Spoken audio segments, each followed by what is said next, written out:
Cheers.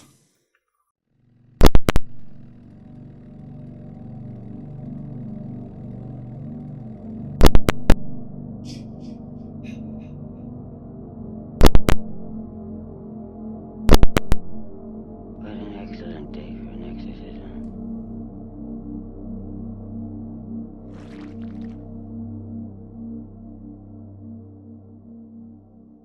Hey guys, it's Dustin, and welcome back to Horroritis. So, of course, I've been gone for a minute.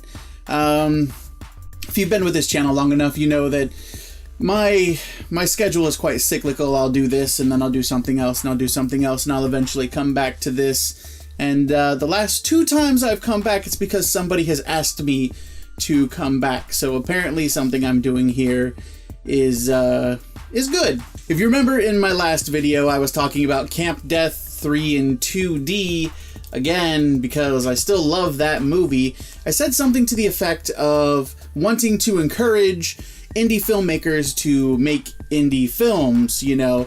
I said, well, here's a clip of what I said, because I'll say it better than I can say it. Anytime an independent artist or creator decides to do their own thing, step outside of the box, make something on their own, I am 100% behind that. I think more people need to do that. So anytime that happens, I am on board to help out any way I can. So the email this time came from another indie filmmaker named Nicholas Michael Jacobs. And this movie, I checked it out the other night.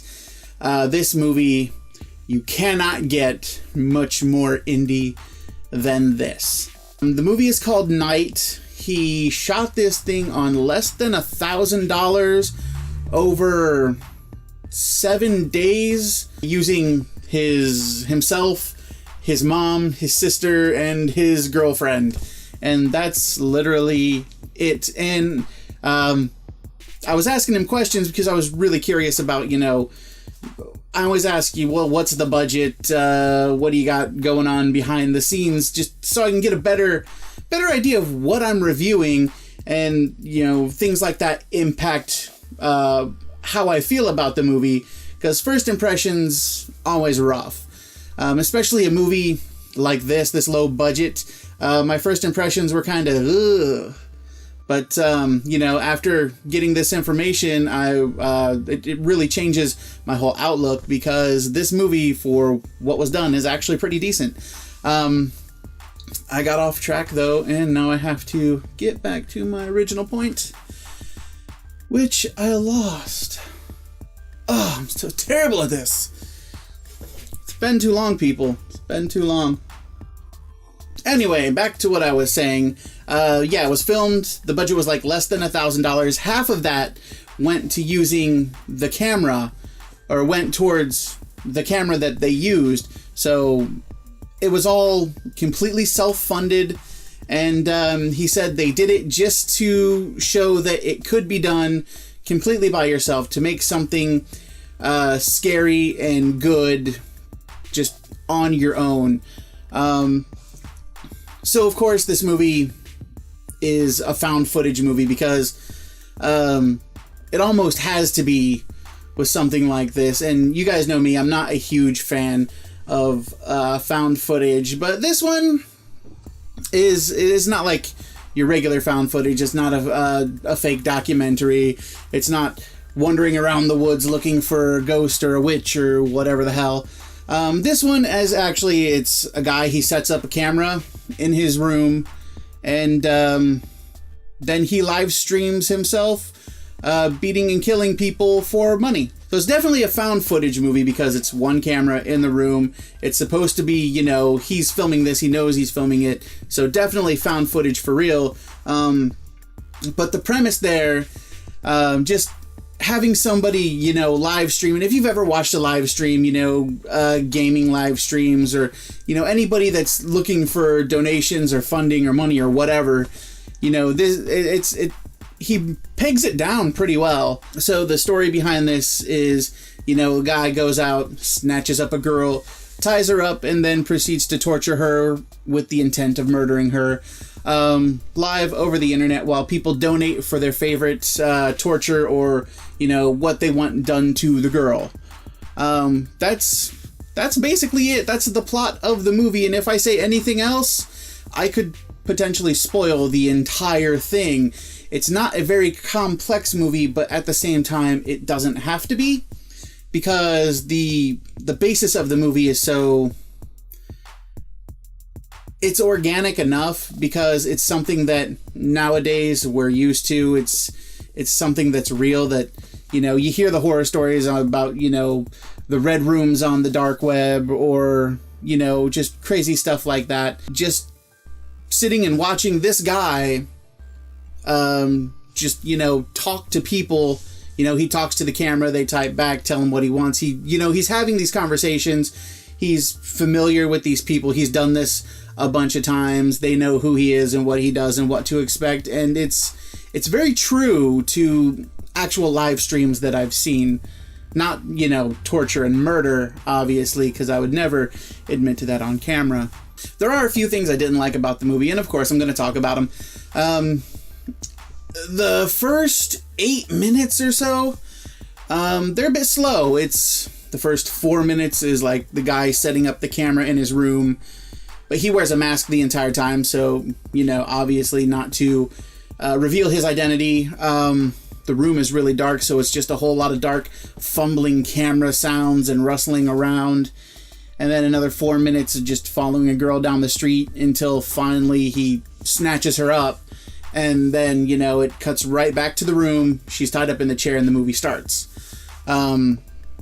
Just the beginning was a little bit slow, but I always find that found footage movies, especially in the beginning, feel really slow to me. So maybe I'm thinking it's slow, but it's not so slow to other people. Still, it was like 8 minutes of, you know, waiting for something to happen.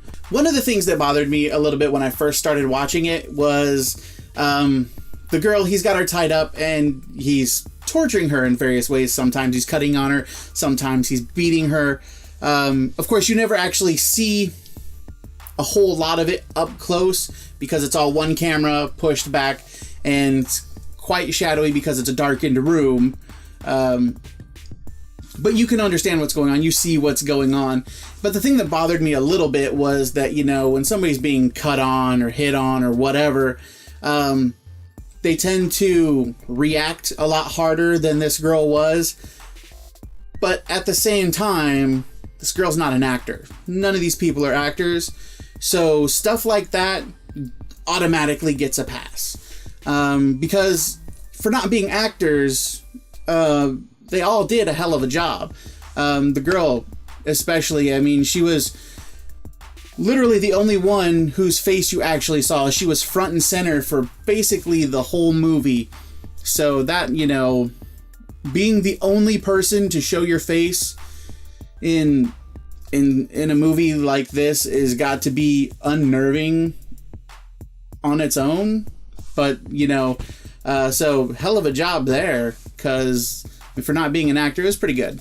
The one thing that honestly I wanted to see, at one point there's a phone call, and I believe he's talking to the character who's played by his girlfriend in real life. And it seemed like, you know, there was a conversation there, and she knows what he's doing and she doesn't like it.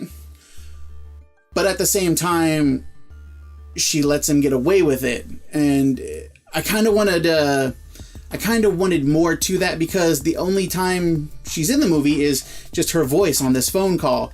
You know, she knows what she knows what he's doing. She doesn't like it, but she's not like turning him in. She's just letting him do it and just choosing to distance herself. She knows that he's literally murdering people for money, and she just lets it go. I kind of wanted a little more of that story to see why she's like that and what got her to that point, and maybe some more interactions between these two.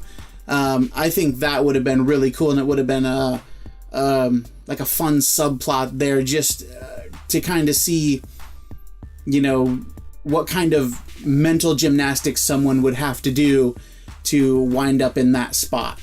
So all in all, I mean, this movie, for what it is actually really good. I enjoyed it more than I thought I would, because I don't like found footage movies generally. And, you know, even I only had like 3 things that kind of irked me, and none of those things are problems that couldn't be solved by just making more films and doing it more often. It's like when I first started out on YouTube, I was terrible. My green screen sucked. My green screen still sucks. Don't say anything about it. I already know.